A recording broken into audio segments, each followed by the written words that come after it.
Money screams, but power whispers, a truth Harrison Sterling ignored. Standing in the Savoy's ballroom, pouring champagne over his wife's cheap dress, he felt like a god. He saw Isabel as a mousy woman he had outgrown, a boring liability to his gleaming empire. He failed to notice the royal protection officers guarding the exits were not watching him. They were watching her, waiting for a single command. In 10 minutes, Harrison wouldn't just be divorced, he would be completely erased. He hadn't married a nobody. He had unknowingly married the Crown's deepest secret, and his total destruction was now inevitable. The rain in London didn't wash things clean, it just made the grime slicker. From the 45th floor of the Sterling Tower, the city looked like a circuit board of gold and grey, blinking in the twilight. Harrison Sterling adjusted his cuffs. They were diamond-encrusted, a bespoke commission from Cartier that cost more than most people earned in a decade. He caught his reflection in the floor-to-ceiling glass, tall, broad-shouldered, with the kind of jawline that made magazine editors weak in the knees. At 38, he was the face of modern fintech, a man who had turned a small inheritance into a global empire. He turned away from the window, his eyes landing on the woman sitting on the edge of the sprawling velvet sofa. Isabel. She was reading a paperback book, her posture perfect but unassuming. She wore a grey cardigan that had seen better days, and a pair of trousers that did nothing for her figure. Her hair, a dark chestnut shade, was pulled back in a severe, practical bun. She looked like a librarian who had wandered into a billionaire's penthouse by mistake. "Are you actually wearing that?" Harrison asked, his voice smooth but laced with a casual cruelty that had become his default setting over the last 2 years. Isabel didn't look up immediately. She finished the paragraph, marked the page, and set the book down. When she finally met his gaze, her eyes, a startling, icy blue, were unreadable. "It's comfortable, Harrison. We aren't going out tonight, are we?" "I am," Harrison corrected, walking over to the wet bar to pour himself a scotch. "I have a dinner with the board of directors at the Shard." "You are staying here?" "Of course," Isabel said softly.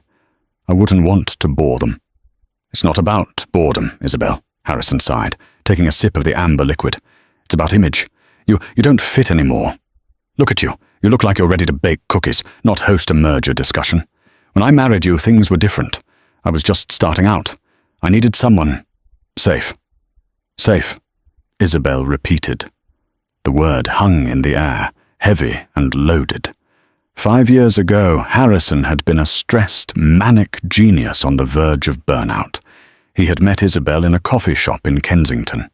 She was quiet, an enigma who never spoke about her family or her past. She claimed she worked in logistics for the government. He assumed she meant filing papers. She was his calm in the storm, the one person who didn't care about his bank account.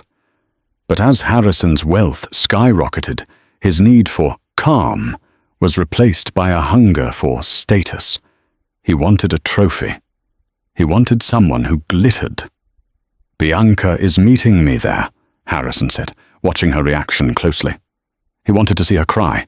He wanted her to fight. Her silence infuriated him more than her cardigans. Bianca Moretti, the daughter of an Italian shipping magnate. She was 24, loud, stunningly beautiful, and draped in labels. She was everything Isabel wasn't. Isabel merely nodded, picking up her tea. "Have a lovely time, Harrison. Don't drink too much scotch if you're driving the Aston Martin." Harrison slammed his glass down on the marble counter. The sound echoed through the massive, empty apartment. "That's it? No jealousy? No, how could you? You have no spine, Isabel. Sometimes I wonder if there's actually a person in there, or if you're just a ghost haunting my apartment." He grabbed his jacket. "I'm tired of the ghost, Isabel. I want a real woman."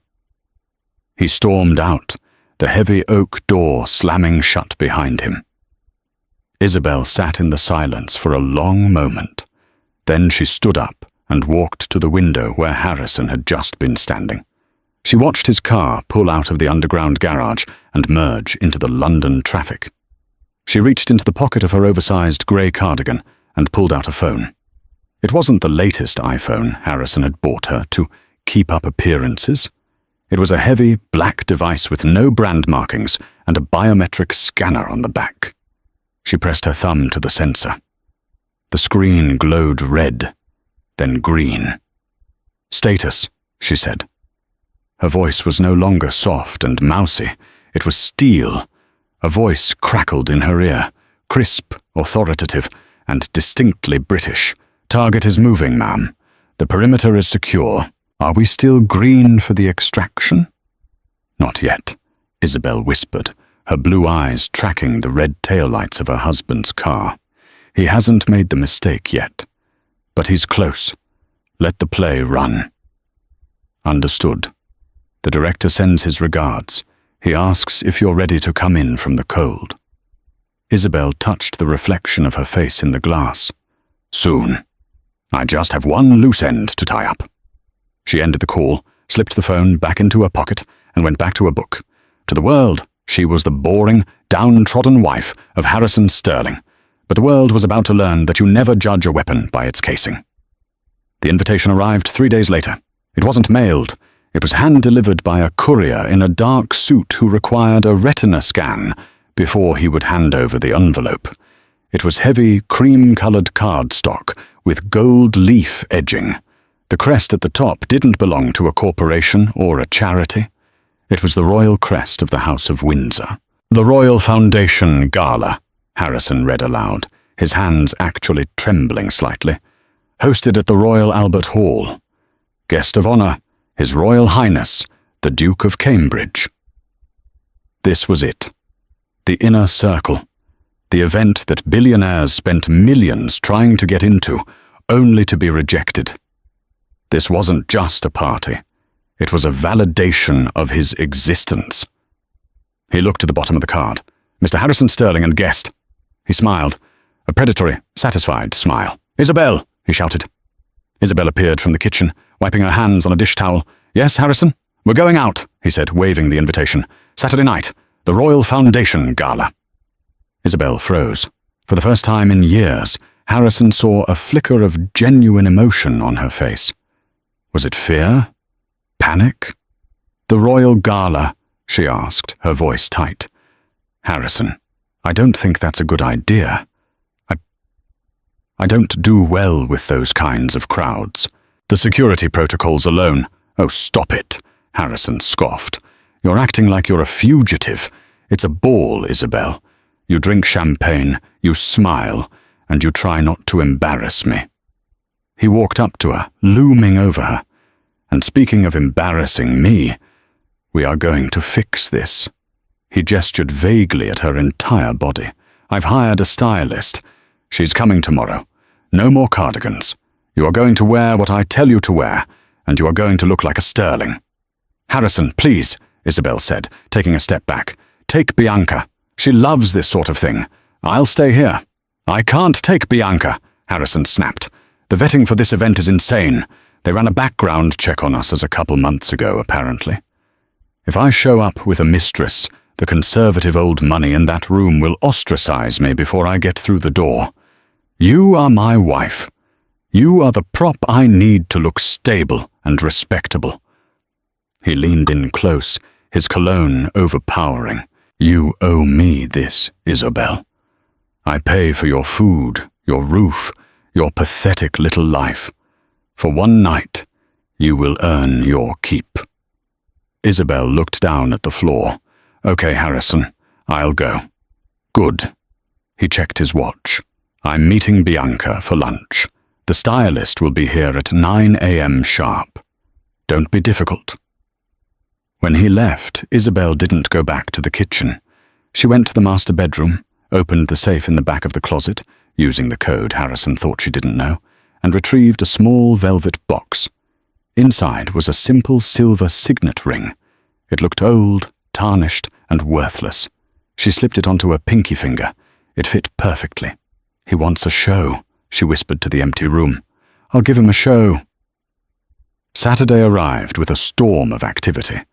The stylist, a frantic woman named Chloe, arrived with racks of gowns. Harrison, however, had already pre-selected the dress. It was a disaster. It was a neon pink taffeta monstrosity that looked like something a teenager would wear to prom in the 1980s. It was tight, garish, and completely inappropriate for a royal gala.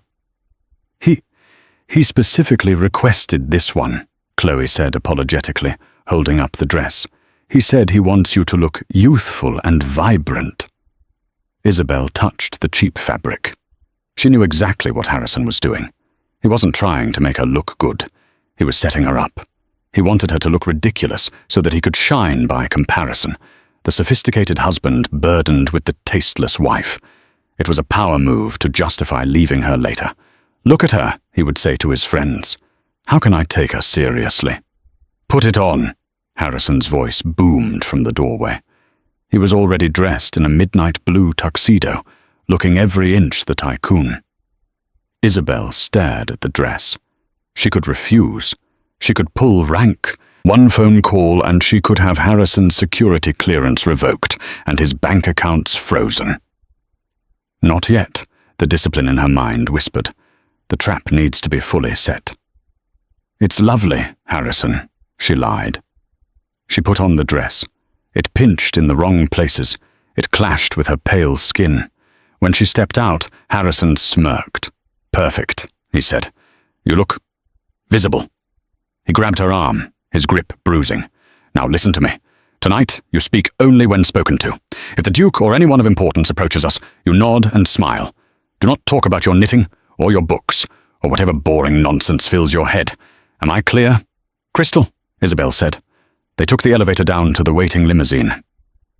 As the driver opened the door, Harrison's phone buzzed. He checked it and grinned. "Change of plans," he told the driver. "Stop at the Dorchester first." "Why?" Isabel asked.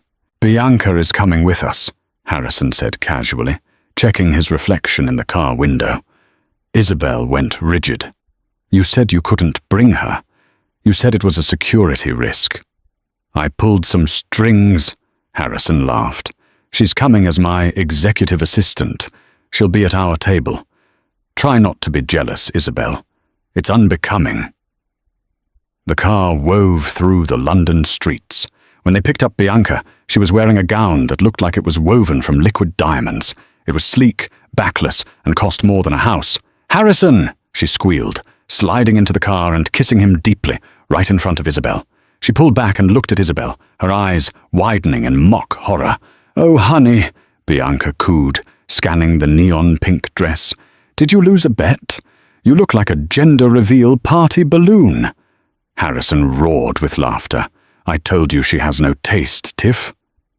Isabel said nothing. She turned her head and looked out the window as the limo approached the Royal Albert Hall. The streets were lined with barriers and crowds. Police motorcycles were everywhere. She saw the insignias on the uniforms of the officers guarding the perimeter. Not just regular police. The Royalty and Specialist Protection Command.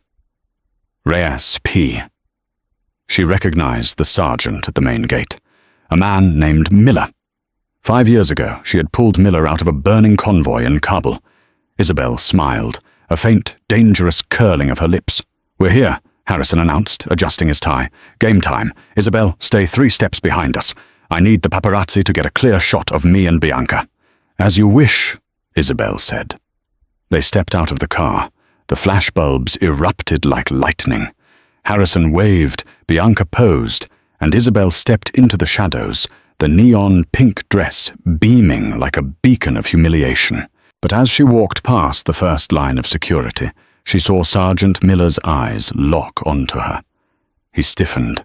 His hand went to his earpiece. Isabel made a subtle motion with her left hand, a quick, sharp tap against her thigh. "Stand down. Hold position." Miller blinked, his face a mask of shock, but he gave a barely perceptible nod. Harrison didn't notice. He was too busy guiding Bianca up the red carpet. He had no idea he had just walked his mistress and his wife into the lion's den, and the lion was the one wearing pink taffeta. The Royal Albert Hall was a cavern of gold leaf, red velvet, and old money. The air smelled of expensive perfume, aged mahogany, and the distinct metallic scent of exclusion. As Harrison, Bianca, and Isabel entered the grand hall, the murmur of conversation didn't stop, but heads turned. It wasn't the look of admiration Harrison was used to. It was the sharp, judging side-eye of the British aristocracy witnessing a fashion disaster. Isabel's neon pink dress screamed against the muted elegance of the gala. She looked like a highlighter pen dropped in a box of antique jewelry. "God," Harrison muttered, gripping his champagne glass so hard his knuckles turned white. "Everyone is looking at us. Isabel, try to stand behind a pillar or something." "You chose the dress, Harrison," Isabel said calmly, scanning the upper balconies. Her eyes weren't looking at the guests. She was counting the thermal cameras and the shadowed figures of the counter-sniper teams stationed in the rafters. "Sector 4 is weak," she noted internally. "Sightlines are compromised by the floral arrangements." "I chose it so you'd look fun," Harrison hissed, "not so you'd look like a demented flamingo. Just go get me a drink, and don't talk to anyone." Isabel took his empty glass. "Of course." As she walked towards the bar, she felt the eyes of the room on her. She heard the snickers. "Who is that?" A woman in emerald silk whispered loudly. "That's Sterling's wife. Can you believe it? No wonder he brought the mistress." Isabel kept her face blank. She reached the bar, ordering a scotch for Harrison and a sparkling water for herself. Standing next to her was a man Isabel recognized immediately. Charles Archibald, Harrison's fiercest competitor in the banking sector. Charles turned, swirling his martini. He looked Isabel up and down with a sneer of amusement. "Mrs. Sterling, I presume? Or are you the entertainment for the evening?" Isabel picked up her water. "Good evening, Mr. Archibald. I hear your merger with Zenith fell through. My condolences." Charles's smile vanished. "How would you know about that? That information isn't public." "People talk," Isabel said simply. Before Charles could press her, Harrison appeared, breathless and eager, with Bianca hanging off his arm like a decorative purse. "Charles!" Harrison boomed, his voice too loud. "Good to see you. You've met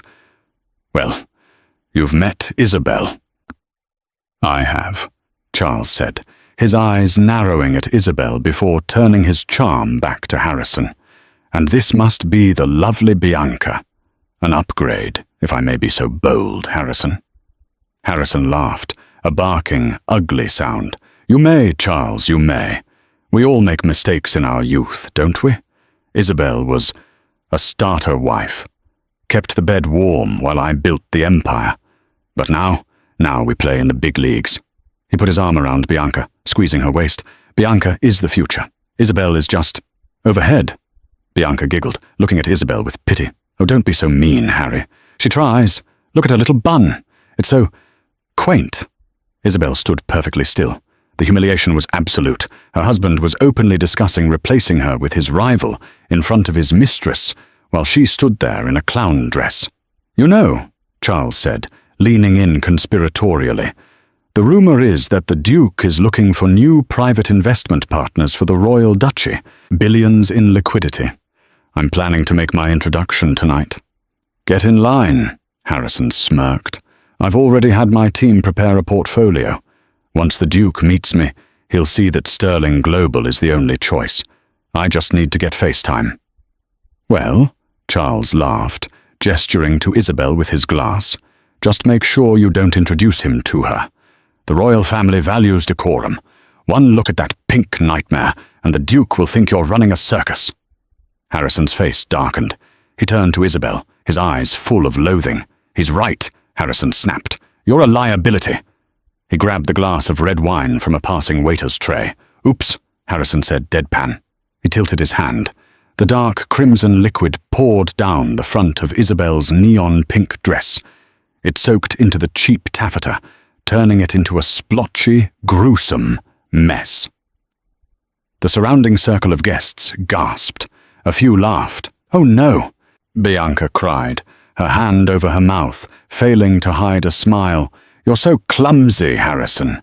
"It was an accident," Harrison said loudly, for the benefit of the onlookers.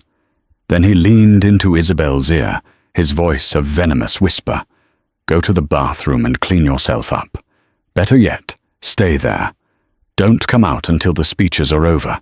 If you ruin my chance with the Duke, I will leave you destitute. Do you understand?" Isabel looked down at the wine stain. It looked like a gunshot wound in the center of her chest. She looked up, meeting Harrison's eyes. For a split second, the facade dropped. The icy blue eyes flared with a terrifying intensity. Harrison flinched, instinctively stepping back, though he didn't know why. "I understand perfectly, Harrison," she said. Her voice was low, devoid of the trembling sadness he expected. "Enjoy your moment. It will be your last." She turned and walked away. But she didn't go to the bathroom. She walked towards the service corridor, guarded by two large men with earpieces. Harrison watched her go, shaking off the sudden chill he'd felt. "Crazy woman," he muttered to Charles. "Totally unstable." Suddenly the lights in the grand hall dimmed. A hush fell over the crowd. The heavy double doors at the far end of the room swung open. The master of ceremonies struck a staff against the floor. "Ladies and gentlemen," the voice boomed, "please rise for His Royal Highness, the Duke of Cambridge."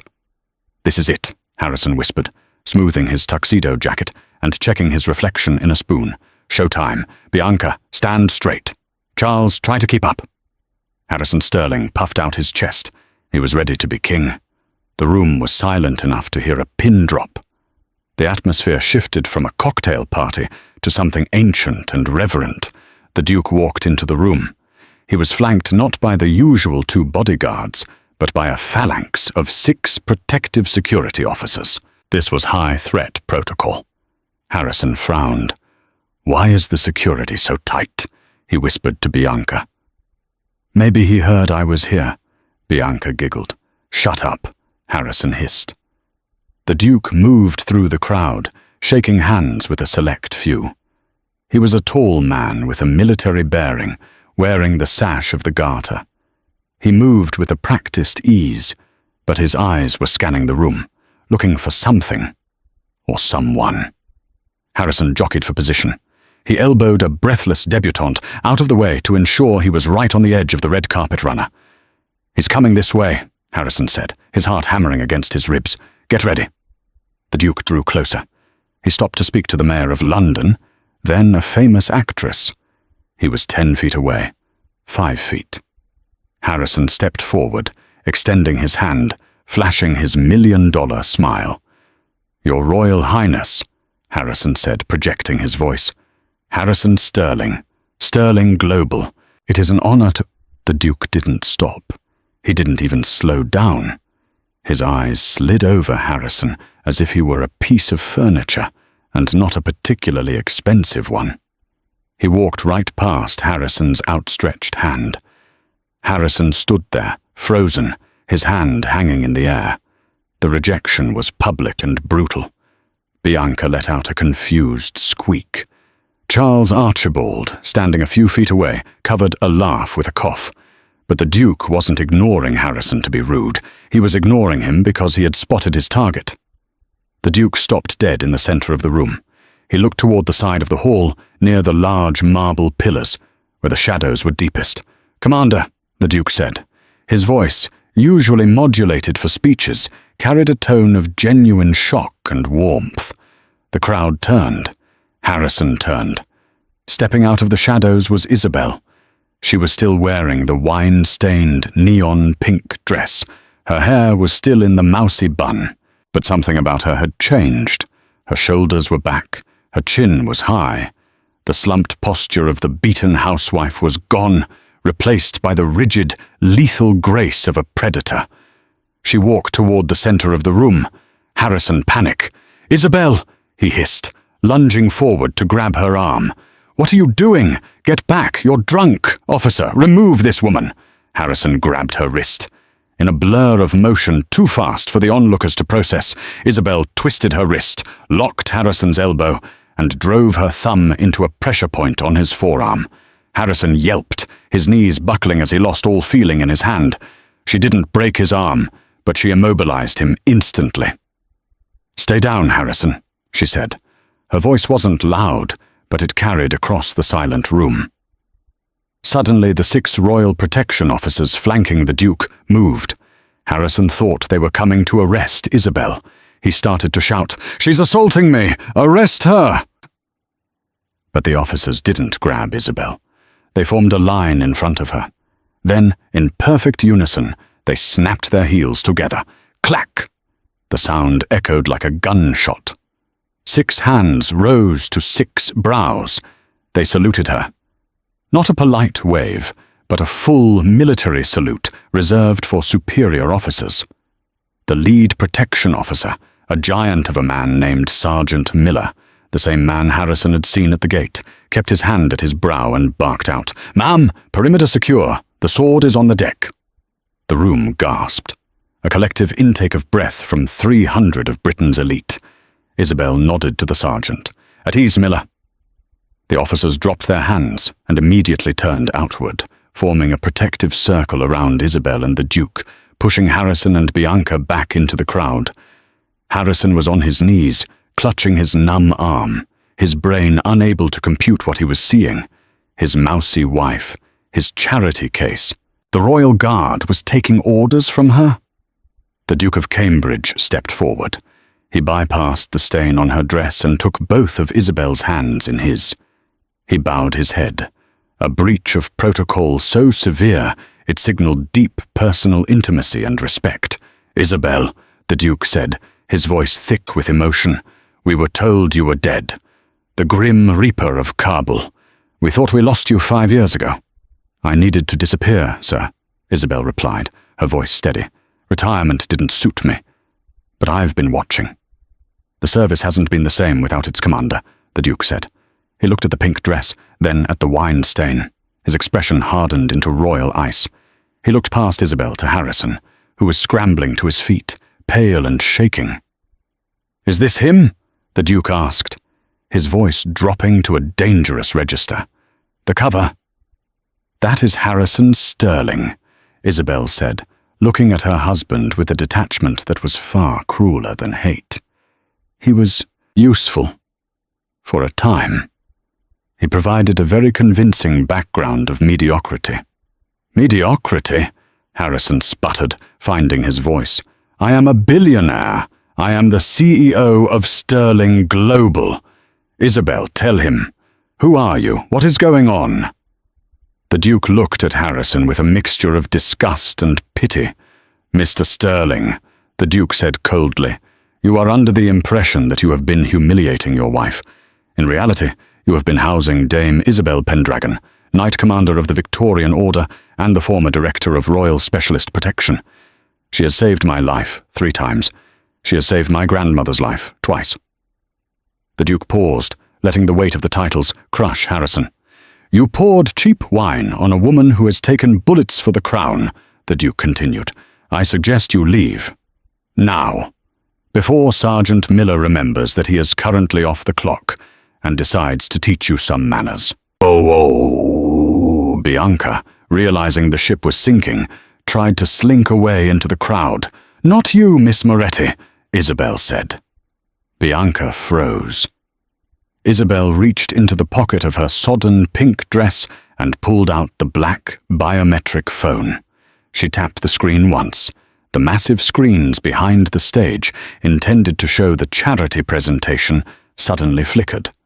"Since we are sharing truths," Isabel said, her voice amplifying as she was handed a microphone by a scrambling technician. "Let's look at your portfolio, Harrison." On the giant screen, documents appeared. Not bank statements. Wire transfers. "Harrison Sterling didn't build his empire on genius," Isabel announced to the room. "He built it on laundering money for the Bratva through shell companies in the Caymans. I spent 5 years collecting the evidence. I just needed him to bring me into the same room as the director of the MI5 to hand it over." She pointed to a grey-haired man in the back of the room who was currently sipping champagne and nodding slowly. "The extraction is complete," Isabel said into the microphone. "Burn it down." Harrison Sterling looked at the screen. He looked at the Duke. He looked at his wife.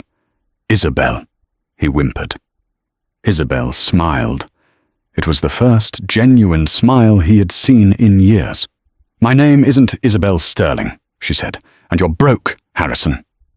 The silence in the Royal Albert Hall shattered.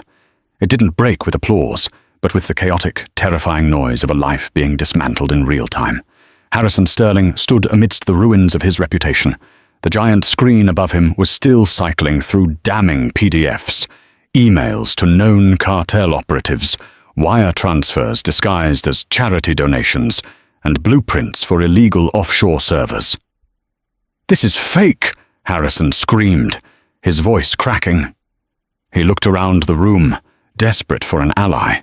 "Charles, tell them! You know how these hackers work. They're framing me." Charles Archibald took a sip of his martini, his face a mask of cool indifference. He took a deliberate step backward, widening the gap between himself and Harrison. "I'm afraid I don't know you well enough to say, Mr. Sterling. In fact, I believe we've never met." The betrayal stung, but it was nothing compared to the movement at the doors. The heavy oak doors swung open again. This time it wasn't royalty entering. It was a squad of officers in tactical gear, emblazoned with the logo of the NCA, the National Crime Agency. "Harrison Sterling!" a lead officer shouted, his voice booming over the PA system. "Secure the target!" Harrison stumbled back, bumping into Bianca. "Do something!" he yelled at her. "Call my lawyers! Call the Prime Minister!" Bianca, watching the armed officers swarm the room, made a calculation. She looked at Harrison, sweating and ruined, and then at Isabel, who stood encased in a protective ring of royal guards, looking like a warrior queen despite the wine-stained pink dress. "I didn't know!" Bianca shrieked, throwing her hands up. She turned to the nearest camera crew, tears streaming down her face instantly. "I didn't know! He tricked me! I'm a victim here!" She shoved Harrison away from her. "Get away from me, you criminal!" Harrison stared at her, stunned. "Bianca, don't talk to me," she sobbed, playing to the crowd. Isabel watched this display with a cold, clinical detachment. She stepped forward, the royal protection officers parting to let her pass. She stopped 2 feet from Harrison. "The lawyers won't answer, Harrison," Isabel said softly, "because I froze the retainer fees 5 minutes ago. And the Prime Minister? He's currently being briefed on how your fintech company was actually a funnel for North Korean cyber theft. You're radioactive." Harrison looked at her. Really looked at her. For 5 years he had seen a dull, grey woman who existed to serve him. Now he saw the sharp angles of her face, the intelligence burning in her eyes, the posture of a woman who had hunted men far more dangerous than him. "Why?" Harrison whispered, the fight draining out of him. "Why did you stay? If you were this super spy, why did you stay for 5 years? Why did you let me treat you like trash? Why did you wear the cardigans? The insults? The boredom?" Isabel tilted her head. "Because, Harrison, the ghost algorithm you used to hide your money was good. It was military-grade encryption. The only way to crack it was to have physical access to your biometric data every single day for years. I needed your retina scans while you slept. I needed your fingerprints from your wine glasses. I needed to map your voice patterns." She took a step closer, her voice dropping to a whisper only he could hear. "I didn't stay because I was weak. I stayed because I was working. Every time you insulted me, every time you ignored me to take a call, you were giving me the access I needed. You thought I was your prisoner, but you were just my assignment." The NCA officers reached them. They didn't ask Harrison to come quietly. They kicked his legs apart and slammed him against the nearest pillar, cuffing his hands behind his back. "Harrison Sterling," the officer read him his rights, "you are under arrest for high treason, money laundering, and conspiracy to commit domestic terrorism." "Treason?" Harrison gasped as they hauled him up. "Terrorism? It was just tax evasion." "The money you moved funded a cell in Manchester," Isabel said, her voice turning to ice. "We stopped them. But you paid for their supplies. That makes you a terrorist, Harrison. And in this country, we bury terrorists under the prison." As they dragged him away, struggling and weeping, Harrison looked back. He saw the Duke of Cambridge place a heavy, dark suit jacket over Isabel's shoulders, covering the neon pink dress. He saw the room of billionaires bowing their heads to her, not out of politeness, but out of fear and respect. He realized then that he hadn't just lost his money. He had been outplayed by a grandmaster while he was still learning how to move the pawns. The holding cell at Belmarsh Prison was a stark contrast to the penthouse at Stirling Tower. The walls were grey concrete, the toilet was stainless steel, and the smell was of bleach and despair. Harrison had been there for 48 hours. He hadn't slept. His expensive tuxedo was gone, replaced by a grey tracksuit that was 2 sizes too small. The irony that he now looked like the mousy version of himself wasn't lost on him. The heavy steel door buzzed and clicked open. Harrison jumped up. "My lawyer? Is it my lawyer?" It wasn't. A woman walked in. She was wearing a tailored navy suit that screamed government authority. Her hair was no longer in a bun. It hung loose in sharp, glossy waves. She wore stiletto heels that clicked ominously on the concrete floor. It was Isabel. But it wasn't his Isabel. There was no softness in her face, no hesitation. She carried a thick file folder and a takeaway coffee cup. She didn't sit. She stood by the metal table, looking down at him. "Comfortable?" she asked. "Isabel, thank God." Harrison rushed forward, but stopped when she raised a single finger. The gesture was so commanding he froze instantly. "The name is Dame Pendragon," she corrected him, "or Commander. I'll answer to either. But Isabel Sterling no longer exists. I filed the annulment papers this morning. It was quite easy, considering the marriage was technically an undercover operation sanctioned by the Crown. It never legally happened." Harrison slumped onto the metal bench. "You have to get me out of here. I can fix this. I have money stashed away. Accounts you don't know about. The Zurich safety deposit box. The diamonds in Singapore." Isabel took a sip of her coffee. "The Zurich box contained 3 million in bearer bonds. We seized it at 0900 hours yesterday. The diamonds in Singapore were recovered by local authorities an hour later. You have nothing, Harrison. You are currently $400 million in debt to the British government for unpaid taxes and fines." Harrison put his head in his hands. "Bianca? Does she know?" "Bianca Moretti is currently in the cell next to yours," Isabel said, a hint of amusement in her voice. "She's singing like a canary. She told us about the bribes you paid to the port authorities in Dover. She's trying to cut a deal." "She's a traitor!" Harrison yelled. "She's a survivor," Isabel shrugged. "Like me. Only I'm better at it." She tossed the file folder onto the table. It slid across and hit his arm. "What is this?" Harrison asked. "A plea deal," Isabel said. Harrison opened it. His eyes widened. "Life imprisonment? This is a deal?"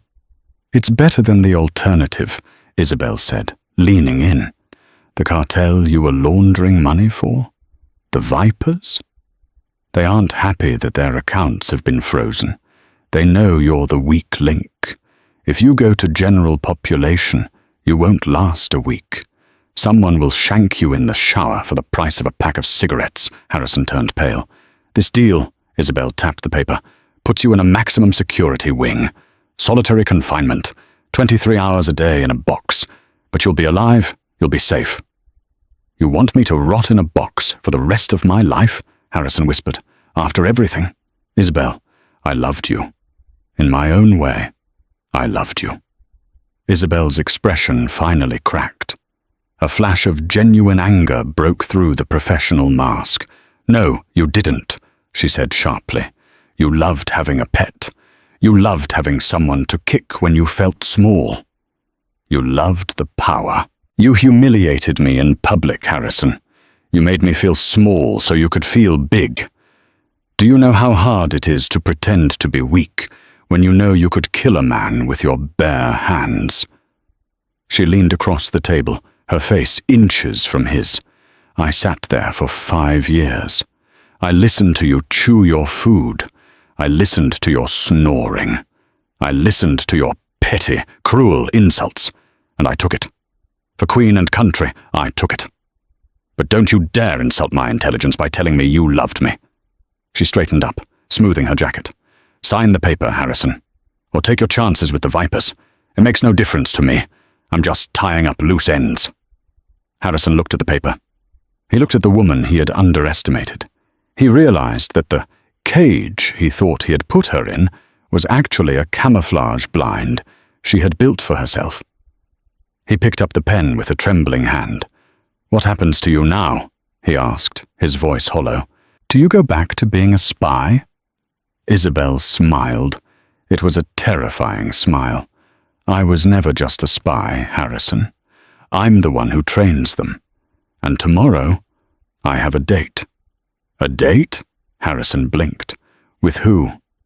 "With the Duke," Isabel said, walking toward the door. "He needs a new head of security, and he seems to appreciate a woman in uniform." She knocked on the steel door. "Guard, we're done here." "Wait!" Harrison cried out as the door opened. "Isabel, what was real? Was any of it real? The nights we watched movies?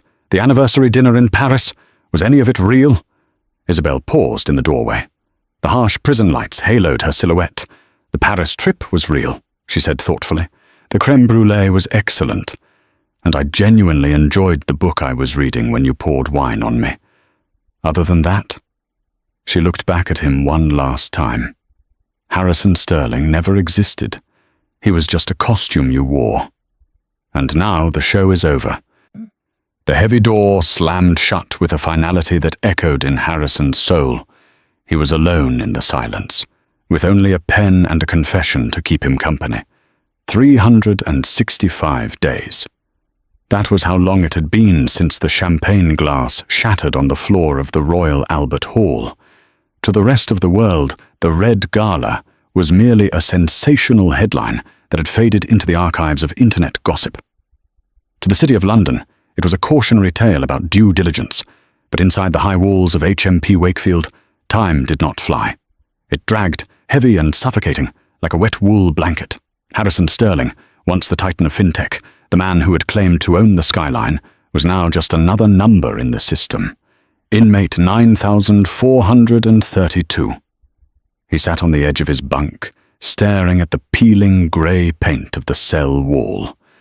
The man who used to moisturize with imported creams now had skin that was pasty and grey, starved of sunlight. His hair, once a thick, gelled mane of arrogance, was thinning rapidly, revealing the scalp of a man aged by stress and total ruin.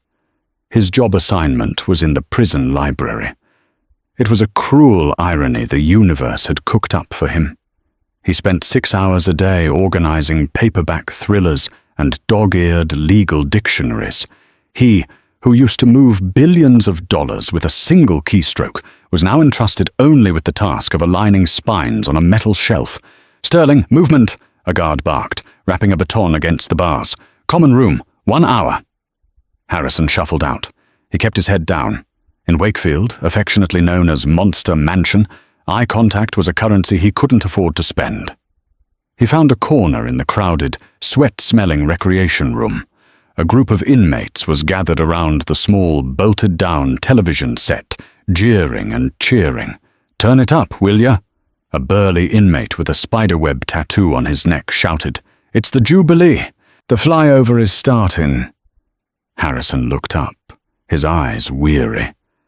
The screen was grainy, but the image was unmistakable. It was a live feed from the mall in central London. The sun was blazing down on the sea of Union Jacks. The commentary was breathless, describing the pomp and circumstance of the royal procession. "And there is the balcony appearance," the news anchor's voice crackled through the tinny speakers. "Her Majesty, accompanied by the Duke of Cambridge." The camera zoomed in on the balcony of Buckingham Palace. The roar of the crowd on the television was deafening. But Harrison didn't look at the monarch. His gaze was magnetized to the figure standing just over the Duke's right shoulder, partially shadowed by a stone pillar, but undeniably present. She wasn't wearing the mousy cardigans of the past. She wasn't wearing the neon-pink disaster he had forced upon her. Dame Isabel Pendragon was clad in the full ceremonial dress uniform of the Royal Specialist Protection Command. The black tunic was tailored to perfection, hugging a frame that was strong and unyielding. Gold braiding caught the sunlight, shimmering across her chest. A ceremonial sword hung at her hip, and her dark hair was swept up beneath a peaked officer's cap. She didn't look like a ghost anymore. She looked like a deity. "Cor, look at that one." The inmate with the spiderweb tattoo whistled low. "Behind the Duke. Stone-cold fox, she is. That's the Steel Dame, right? The one who took down that terror cell in Manchester last month?" "Yeah," another inmate chimed in, leaning forward. "I heard stories about her. They say she ran a 5-year deep cover-op while married to some civilian banker, lived with the bloke, ate his food, slept in his bed, all while building a case to bury him." Harrison felt the blood drain from his face. He shrank deeper into his oversized grey tracksuit. "Imagine that," the first inmate laughed, shaking his head, "being married to a woman like that. A proper weapon, and treating her like rubbish." I read the papers. The husband was a total tosser. Cheated on her with some plastic bimbo. Can you imagine the stupidity? You have a lioness at home, and you go out looking for a stray cat. "I bet he's kicking himself now," the second man sneered. "If he ain't already dead." Harrison said nothing. He stared at the screen, watching Isabel lean in to whisper something to the Duke. The Duke turned, his royal mask breaking into a genuine, warm smile. He placed a hand on Isabel's arm, a gesture of profound trust and camaraderie. It was a look Harrison had never received, not once, in 5 years of marriage. He realized then, with a crushing weight that nearly buckled his knees, that he hadn't just lost his fortune. He had been living with a legend, and he had been too blinded by his own reflection to see her.